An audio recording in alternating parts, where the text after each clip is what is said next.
Welcome to my YouTube channel. My name is Wade Baldwin with Freedom Echo, and today we're going to be talking about the keto diet.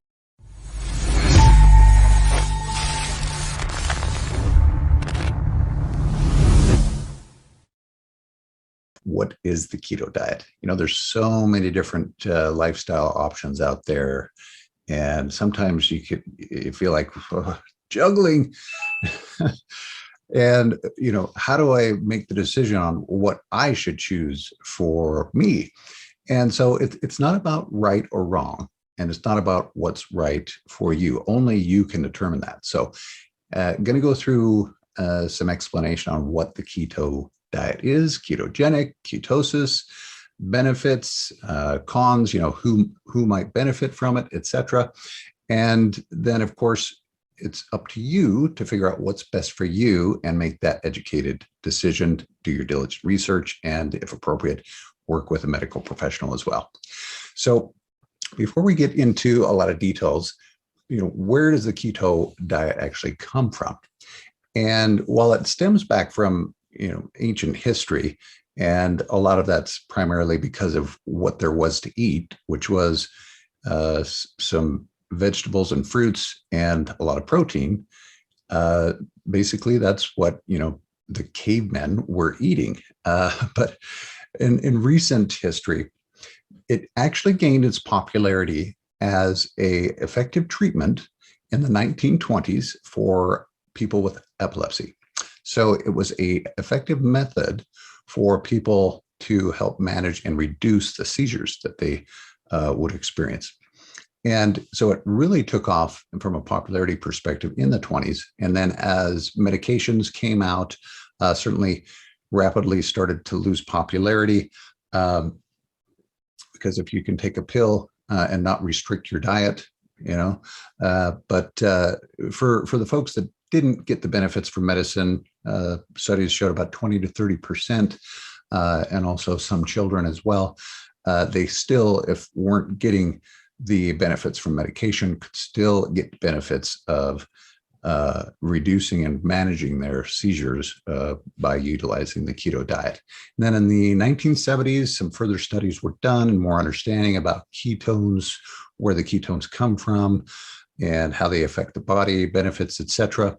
And then in the 90s and certainly up until now, there's been a lot of hype and certainly popularity of keto, ketogenic. You hear a lot of low carb stuff too, but we'll get into that in just a moment. But the popularity is, it still gets a bad rap from the medical community a little bit, but we're gaining more and more understanding as science does their studies, etc., on it as well.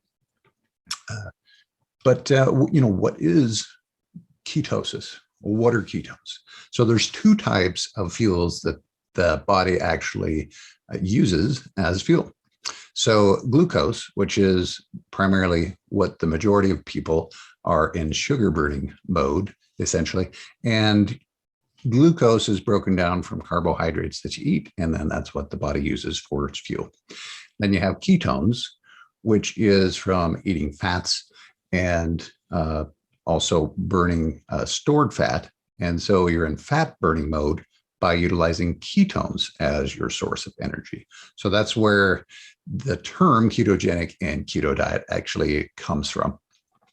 As a comparison to some other diets out there, you have the paleo diet, and some question, well, can you be in ketosis? Are they the same? Can you do keto and paleo?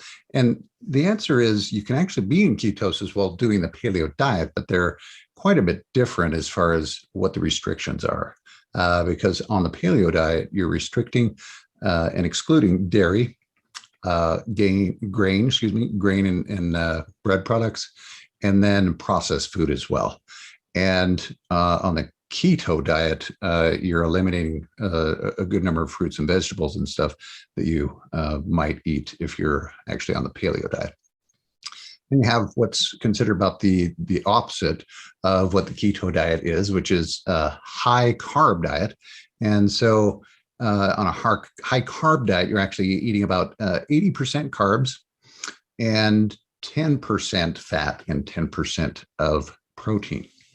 You have a bodybuilder diet where often that's about 50% protein and then 30% fat and 20% carbs. And then for the keto diet, it's low carbohydrates, roughly about 5%. So very minimal number of carbohydrates you're restricted to on the keto diet. Moderate or medium amount of protein, 20 to 25%, and then higher in fat, 70 to 75%. And all that equals up to 100% of what you can actually eat. And how do you break down also, what are carbs? So if you're looking at a package or trying to figure out, coming from a vegetable, certain things also have fiber in them or dietary fiber. So to calculate your number of carbs, you take the number of carbohydrates, you subtract the dietary fiber, and that equals your net carbs. And so the 5% of the carbs that you're getting would be your net carbs from that. And just one thing to note, sugar alcohols are in a lot of products now as well. And they may or may not impact it. Everybody's body is going to be different. So just something to think about and do some additional research, figuring out what and how things affect your body, because sugar alcohols can or may not impact your glucose levels. So as we break it down, what does it mean to be a high fat diet? So that's, I think, where a lot of the skepticism and I guess criticism comes from on the keto diet. But it's what types of fat are you actually eating? So trans fats, you don't want to eat trans fats on any diet because they're just plain unhealthy.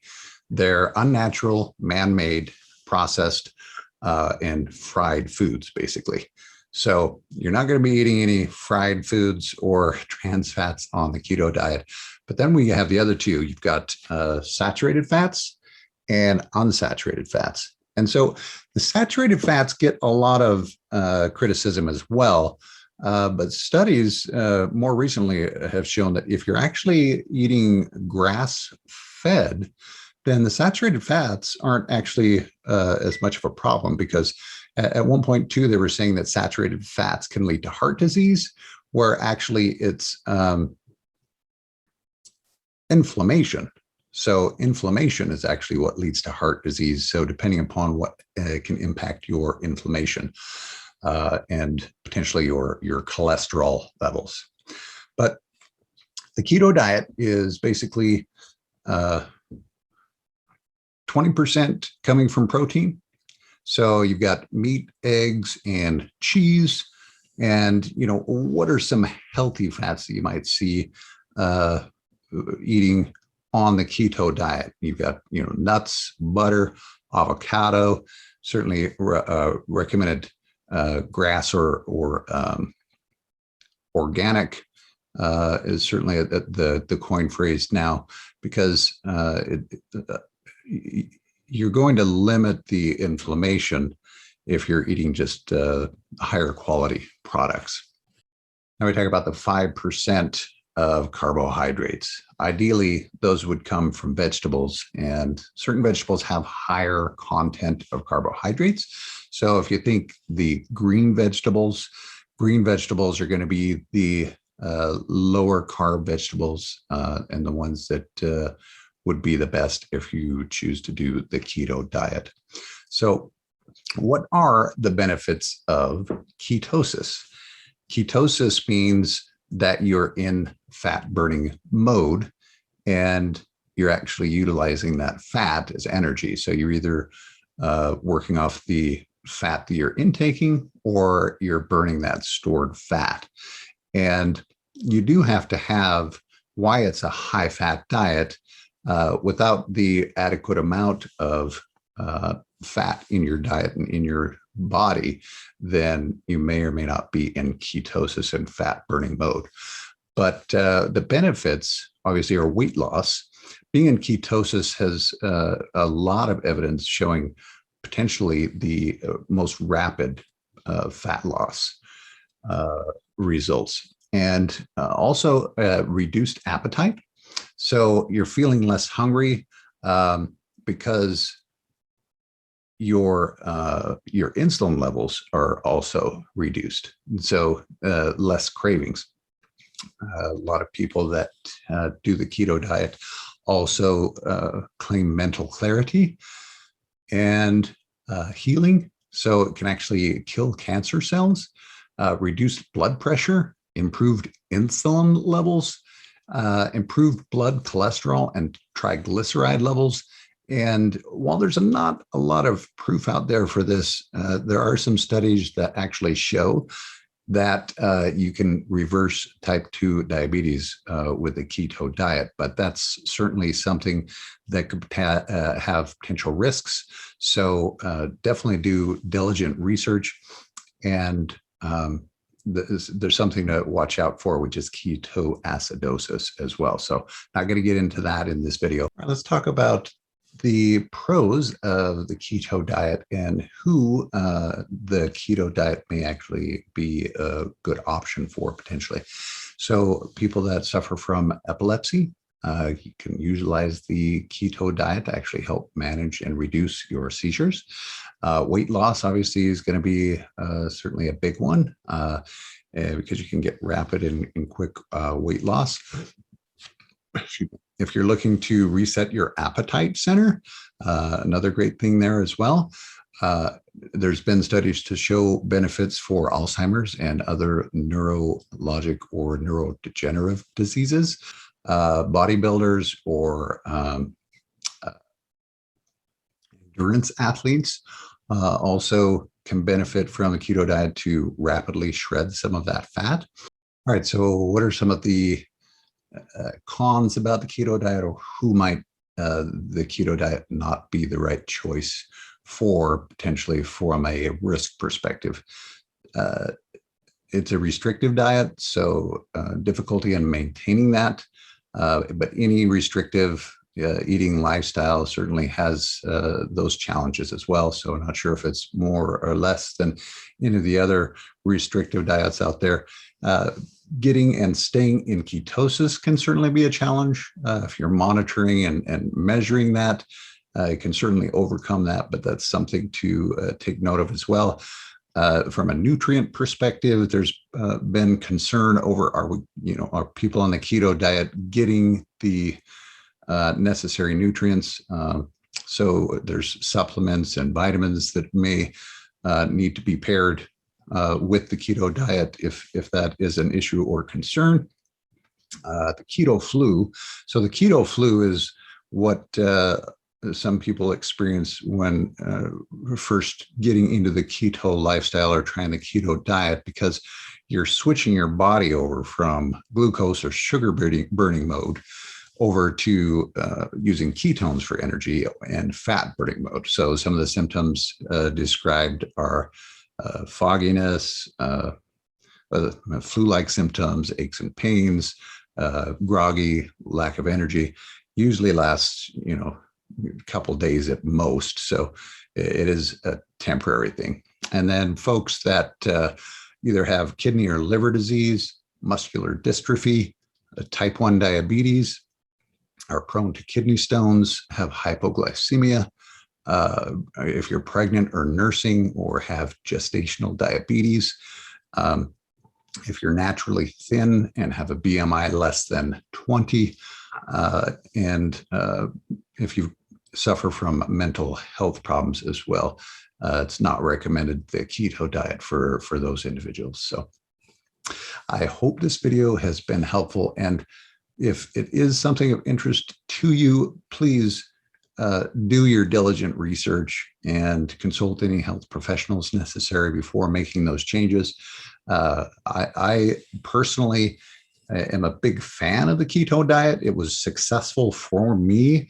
I was able to lose and keep off 165 pounds now after about 5 years. But that's not to say that that's the results that everybody's going to get. And as described in this video, there are a lot of things to consider and what is best for you and your body. So I hope this has been great information for you. Thank you for watching, and we'll see you in the next video.